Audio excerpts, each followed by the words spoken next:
S ಸ್ನೇಹಿತರೆ, ಇದೀಗ ಬಾಂಗ್ಲಾದಲ್ಲಿ ಮತ್ತೆ ಇಂಡಿಯಾ ಔಟ್ ಅಭಿಯಾನ ಶುರುವಾಗಿದೆ. ಭಾರತದ ವಿರೋಧಿ ಚಟುವಟಿಕೆಗಳು ಹೆಚ್ಚಾಗ್ತಾ ಇದೆ. ಭಾರತದ ವಸ್ತುಗಳನ್ನು ಯಾರು ಖರೀದಿಸಬಾರದು ಎನ್ನುವಂತಹ ಅಭಿಯಾನ ಶುರುವಾಗಿದ್ದು ಭಾರಿ ಚರ್ಚೆಗೆ ಕಾರಣವಾಗ್ತಿದೆ. ಅದರಲ್ಲೂ ಕೂಡ ಭಾರತವನ್ನೇ ಬೆಂಬಲಿಸುವ ಹಸೀನಾ ಸರ್ಕಾರ ಇದ್ರೂ ಕೂಡ ಇಂತಹ ಘೋಷಣೆಗಳು ಯಾಕಾಗ್ತಿವೆ, ಆ ಕುರಿತ ಒಂದು ವಿಶೇಷ ವರದಿ ನಿಮ್ಮ ಮುಂದೆ. ಎಸ್ ಸ್ನೇಹಿತರೆ, ಭಾರತ ಅಂದ್ರೆ ಅದು ಬರೀ ದೇಶವಲ್ಲ, ತನ್ನ ಅಕ್ಕಪಕ್ಕದ ದೇಶಗಳನ್ನ ತನ್ನೊಟ್ಟಿಗೆ ಕರೆದೊಯ್ಯುವ ಒಂದು ಶಾಂತಿದೂತ ರಾಷ್ಟ್ರ. ಇಂತಹ ರಾಷ್ಟ್ರ ಅಕ್ಕಪಕ್ಕದ ರಾಷ್ಟ್ರಗಳ ಕಷ್ಟಗಳನ್ನು ಕೇಳಿಸಿಕೊಳ್ಳುವ, ಪರಿಹಾರವನ್ನು ನೀಡುವ ಕೆಲಸವನ್ನು ಮಾಡುತ್ತೆ. ಅದರಲ್ಲಿಯೂ ಬಾಂಗ್ಲಾದೇಶಕ್ಕೆ ಹೆಚ್ಚು ಆದ್ಯತೆ ಅಂದರೂ ತಪ್ಪಲ್ಲ. ಅದರಲ್ಲಿ ಬಾಂಗ್ಲಾಕ್ಕೆ ಪಾಕ್ನಿಂದ ಸ್ವತಂತ್ರ ತಂದುಕೊಟ್ಟಿದ್ದು ನಮ್ಮ ಭಾರತವೇ. ಇಂತಹ ಭಾರತದ ವಿರುದ್ಧ ಇದೀಗ ಬಾಂಗ್ಲಾದಲ್ಲಿ ಇಂಡಿಯಾ ಔಟ್ ಎನ್ನುವಂತಹ ಅಭಿಯಾನ ಶುರುವಾಗಿದೆ. ಅದಕ್ಕೆ ಕಾರಣ ಏನು ಅಂತ ಹೇಳೋದಕ್ಕೂ ಮುಂಚೆ ಇತ್ತೀಚೆಗೆ ಭಾರತವನ್ನು ಎದುರಾಕಿಕೊಂಡಂತಹ ಮಾಲ್ಡೀವ್ಸ್ ಕಥೆ ಏನಾಯಿತೋ ಅದರ ಬಗ್ಗೆ ನೋಡೋಣ. ಹೌದು ಸ್ನೇಹಿತರೆ, ಭಾರತದ ಪರವಾದ ಸರ್ಕಾರವೇ ಈ ಮೊದಲು ಮಾಲ್ಡೀವ್ಸ್ನಲ್ಲಿ ಇತ್ತು. ಆದರೆ ಅಲ್ಲಿ ಇನ್ನಿಲ್ಲದ ಗಲಭೆಗಳನ್ನು ಎಬ್ಬಿಸಲಾಯಿತು. ಕೊನೆಗೆ ಅಲ್ಲಿ ಚೀನಾಕ್ಕೆ ಯಾವ ಸರ್ಕಾರ ಬೇಕೋ ಅಂತಹ ಸರ್ಕಾರವನ್ನು ತೆಗೆದುಕೊಂಡು ಬಂತು. ಅದರ ಅಧ್ಯಕ್ಷನಾಗಿದ್ದವನು ಮೊಹಮ್ಮದ್ ಮುಯಿಜು. ಹೌದು ಸ್ನೇಹಿತರೆ, ನಿಮ್ಮೆಲ್ಲರಿಗೂ ಗೊತ್ತಿರುವಂತೆ ಮೊಹಮ್ಮದ್ ಮುಯಿಜು ಏನು ಮಾಲ್ಡೀವ್ಸ್ನಲ್ಲಿ ಅಧಿಕಾರಕ್ಕೆ ಬಂದಾಗ ಏನೆಲ್ಲ ಆಯಿತು ಅನ್ನುವಂಥದ್ದು ನಿಮ್ಮೆಲ್ಲರಿಗೂ ಗೊತ್ತಿರುವಂತಹದ್ದೇ. ಹೌದು, ನಿಮ್ಮೆಲ್ಲರಿಗೂ ಗೊತ್ತಿರುವಂತೆ ಭಾರತದ ಸಹಾಯ ನಮಗೆ ಬೇಡ ಎನ್ನುವಂತಹ ಮಾತನ್ನು ಹೇಳಿದ್ದ. ಅದೇ ಕಾರಣಕ್ಕೆ ಭಾರತದ ವಿಮಾನಗಳೇನಿದೆ ಅವು ಕೂಡ ಬೇಡ, ನಿಮ್ಮ ಸೇನೆ ಕೂಡ ಬೇಡ, ವಾಪಸ್ ತಗೊಂಡು ಹೋಗಿ ಎನ್ನುವಂತಹ ಮಾತನ್ನು ಹೇಳಿದ್ದ. ಅದಕ್ಕೆ ಬಲಿಯಾಗಿದ್ದು 13 ವರ್ಷದ ಒಬ್ಬ ಬಾಲಕ ಬಲಿಯಾಗಿದ್ದ. ಅದಾದ ಮೇಲೆ ಮೀಡಿಯಾಗಳು ಆತನನ್ನು ವಿರೋಧಿಸುವಂಥ ಕೆಲಸವನ್ನು ಮಾಡಿದರು. ಆ ಮಗುವನ್ನು ಕಳೆದುಕೊಂಡಂತಹ ಪೋಷಕರು ಕೂಡ ಇವನ ವಿರುದ್ಧ ಆಕ್ರೋಶಕ್ಕೆ ಒಳಗಾದರು.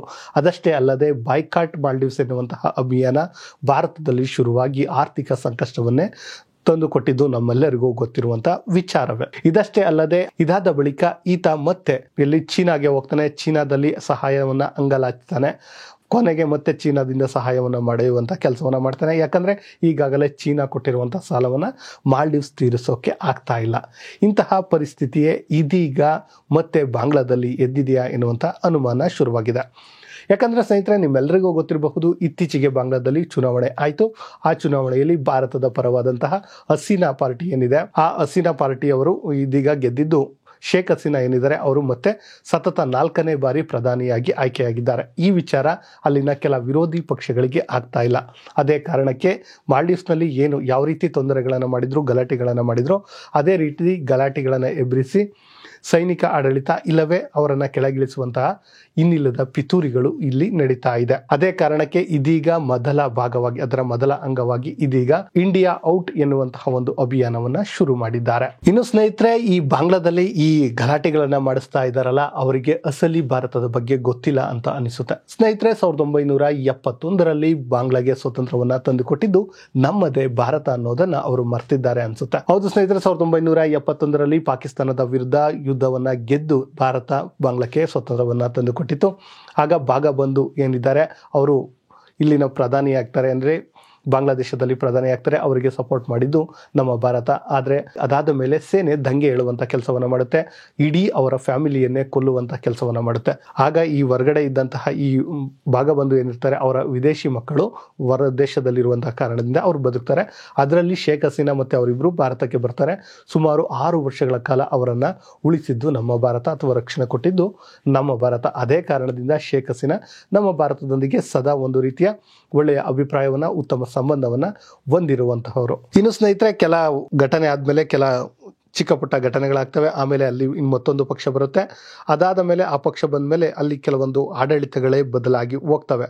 ಅದರಲ್ಲೂ ಕೂಡ ಇತ್ತೀಚೆಗೆ ಅಂದರೆ 2000 ಆಸುಪಾಸಿನಲ್ಲಿ ಬಂದಂತಹ ಏನಿದೆ ಈ ಕಲಿಯಾ ಜಿಯಾ ಪಕ್ಷ ಏನಿದೆ ಅದು ಭಾರತವನ್ನ ವಿರೋಧವನ್ನ ಕಟ್ಟಿಕೊಳ್ಳುವಂಥ ಕೆಲಸವನ್ನ ಮಾಡಿ ನಮ್ಮೆಲ್ಲರಿಗೂ ಗೊತ್ತಿರುವಂಥ ವಿಚಾರವೇ. ಇನ್ನು ಈ BNP ಕಲಿಯಾ ಏನಿದ್ದಾರೆ ಅವರು ಭಾರತದ ವಿರುದ್ಧ ಹಲವಾರು ಮಾತುಗಳನ್ನು ಹೇಳ್ತಾ ಇದ್ರು. ಭಾರತದ ನಡುವೆ ಏನು ಬಾರ್ಡರ್ ಇದೆ ಅಲ್ಲಿ ಸಂಘರ್ಷಗಳು ಕೂಡ ಆಗ್ತಾ ಇದ್ವು. ಆದರೆ ಅವರು ಇದೀಗ ಭ್ರಷ್ಟಾಚಾರದ ಆರೋಪದ ಮೇಲೆ ಜೈಲು ವಾಸವನ್ನು ಸೇರಿದ್ರು. ಅದಾದ ನಂತರ ಸ್ನೇಹಿತರೆ, 2002ರ ನಂತರ ಶೇಖ್ ಹಸೀನಾ ಸರ್ಕಾರ ಏನಿದೆ ಅಧಿಕಾರಕ್ಕೆ ಬರ್ತಿದೆ. ಅವಾಮಿ ಲೀಗ್ ಏನಿದೆ ಅದು ಅಧಿಕಾರಕ್ಕೆ ಬರ್ತಾ ಇದೆ. ಅದಾದ ಬಳಿಕ 2002ರ ಬಳಿಕ ಇವರು ಸೋಲನ್ನೇ ಕಂಡಿಲ್ಲ. ಅದೇ ಕಾರಣಕ್ಕೆ ಇದೀಗ ಮಾಲ್ಡೀವ್ಸ್ನಲ್ಲಿ ನಡೆದಂತಹ ಹುನ್ನಾರಗಳೇ ಇಲ್ಲಿ ನಡೀತಿವೆ. ಭಾರತದ ವಿರುದ್ಧ ಭಾರತ ಔಟ್ ಎನ್ನುವಂತಹ ಅಭಿಯಾನವನ್ನ ಕೂಡ ಈಗ ಮಾಡುವಂತಹ ಕೆಲಸಗಳು ಶುರುವಾಗ್ತಿದೆ. ಇನ್ನು ಸ್ನೇಹಿತರೆ, ಈ ಹಿಂದೆ ಕಲಿಯಾ ಏನಿದ್ರು ಅವರ ಆಳ್ವಿಕೆಯಲ್ಲಿಯೇ ಈ ಜಮೈತ್ ಎನ್ನುವಂತಹ ಭಯೋತ್ಪಾದನಾ ಸಂಘಟನೆ ಹುಟ್ಟಿದ್ದು ನಿಮಗೆ ಗೊತ್ತಿರಲಿ. ಇನ್ನು ಸ್ನೇಹಿತರೆ, ನಿಮ್ಗೆ ಅನ್ಸಿರಬಹುದು ಈ ಭಾರತ್ ಔಟ್ ಅಭಿಯಾನವನ್ನ ಯಾರು ಶುರು ಮಾಡಿದ್ರು ಅಂದ್ರೆ, ಈಗ ಜೈಲಲ್ಲಿರುವಂತಹ ಕಲಿಯಾ ಏನಿದ್ದಾರೆ ಅವರ ಮಗ ಇದೀಗ ವಿದೇಶದಲ್ಲಿ ಕೂತ್ಕೊಂಡು ಇಂತಹದೊಂದು ಅಭಿಯಾನವನ್ನ ಶುರು ಮಾಡಿದ್ದಾರೆ, ಅಂದ್ರೆ ಇಂಡಿಯಾ ಔಟ್ ಅಭಿಯಾನವನ್ನ. ಯಾಕಂದ್ರೆ ಭಾರತ ಇದೀಗ ಏನು ಬಾಂಗ್ಲಾಕ್ಕೆ ಬೇಕಾಗಿರುವಂತಹ ಎಲ್ಲಾ ಕೆಲಸವನ್ನ ಮಾಡ್ತಾ ಇದೆ, ಆರ್ಥಿಕವಾಗಿ ಸಹಾಯ ಮಾಡ್ತಾ ಇದೆ, ರೈಲ್ವೆಯನ್ನ ಬಿಡ್ತಾ ಇದೆ, ಮತ್ತೆ ಏನು ರಕ್ಷಣೆಗೆ ಬೇಕಾದಂತ ವೆಪನ್ ಗಳನ್ನ ಒದಗಿಸ್ತಾ ಇದೆ, ಬಾರ್ಡರ್ ಗಳನ್ನ ಒದಗಿಸ್ತಾ ಇದೆ. ಇನ್ನು ಬಾಂಗ್ಲಾಕ್ಕೆ ಏನೆಲ್ಲ ಬೇಕೋ ಅದೆಲ್ಲವನ್ನ ಕೆಲಸವನ್ನ ಮಾಡ್ತಾ ಇದೆ. ಅದಕ್ಕೆ ಭಾರತ ಮತ್ತು ಬಾಂಗ್ಲಾ ಒಂದು ರೀತಿ ಚೆನ್ನಾಗಿದೆ. ಹೀಗೆ ಚೆನ್ನಾಗಿದ್ರೆ ಮತ್ತೆ ಹಸಿನ ಅಧಿಕಾರಕ್ಕೆ ಬರ್ತಾರೆ ಎನ್ನುವಂತಹ ಆರೋಪಗಳು ಇವೆ. ಅದಷ್ಟೇ ಅಲ್ಲದೆ ವಿದೇಶಗಳು ಕೂಡ, ಅಮೆರಿಕ ಇರಬಹುದು, ಚೀನಾ ಇರಬಹುದು, ಇವು ಕೂಡ ಇದೀಗ ಬಾಂಗ್ಲಾ ಸರ್ಕಾರದ ವಿರುದ್ಧ ಎದ್ದು ನಿಂತಿವೆ. ಒಂದು ಪಾರದರ್ಶಕ ಚುನಾವಣೆ ಆಗಲಿಲ್ಲ ಎನ್ನುವಂಥ ಮಾತನ್ನು ಕೂಡ ಈ ಏನೋ ಆ ವಿದೇಶಿ ಸರ್ಕಾರಗಳು ಹೇಳಿದ್ವು. ಅದೇನೇ ಆಗಿದ್ರು ಸಹ ಭಾರತ ಮಾತ್ರ ಬಾಂಗ್ಲಾವನ್ನ ಬೆಂಬಲಿಸುವಂತ ಕೆಲಸವನ್ನ ಮಾಡ್ತಲೇ ಇದೆ. ಒಟ್ನಲ್ಲಿ ಸ್ನೇಹಿತರೆ, ಏನಾದ್ರೂ ಆಗ್ಲಿ ಬಾಂಗ್ಲಾದಲ್ಲಿ ಇದೀಗ ಸಣ್ಣ ಪುಟ್ಟ ಗಲಭೆಗಳು ಹೇಳ್ತಾ ಇದೆ. ಅದಕ್ಕೆ ಕಾರಣ ಏನಂದ್ರೆ ಭಾರತದ ವಿರುದ್ಧ ಇದ್ದಿರುವಂತಹ ಇಂಡಿಯಾ ಔಟ್ ಎನ್ನುವಂತಹ ಅಭಿಯಾನ ಆಗಿರಬಹುದು. ಆದ್ರೆ ಅದು ಪೂರ್ಣ ಪ್ರಮಾಣದಲ್ಲಿ ಅಂದ್ರೆ ಖಂಡಿತವಾಗಿಯೂ ಇಲ್ಲ. ಈ ಸರ್ಕಾರದ ವಿರೋಧಿ ಅಲೆಗಳೇನಿವೆ ಅವು ಚಿಕ್ಕ ಪುಟ್ಟ ಕೆಲಸಗಳನ್ನ ಮಾಡ್ತಾ ಇವೆ. ಸ್ನೇಹಿತರೆ, ಇದಾಗಿತ್ತು ಭಾರತ ಮತ್ತು ಬಾಂಗ್ಲಾದ ನಡುವಿನ ಒಂದು ಇಂಡಿಯಾ ಔಟ್ ಅಭಿಯಾನ ಹಾಗೂ ಭಾರತ ಮತ್ತು ಬಾಂಗ್ಲಾದ ನಡುವಿನ ಸಂಬಂಧದ ಕುರಿತ ವಿಶೇಷ ವರದಿ. ಇಂತಹದೇ ಸುದ್ದಿಗಾಗಿ ಸದಾ ನೋಡ್ತಾ ಇರಿ ಲೈನ್ ಟಿವಿ ಕನ್ನಡ.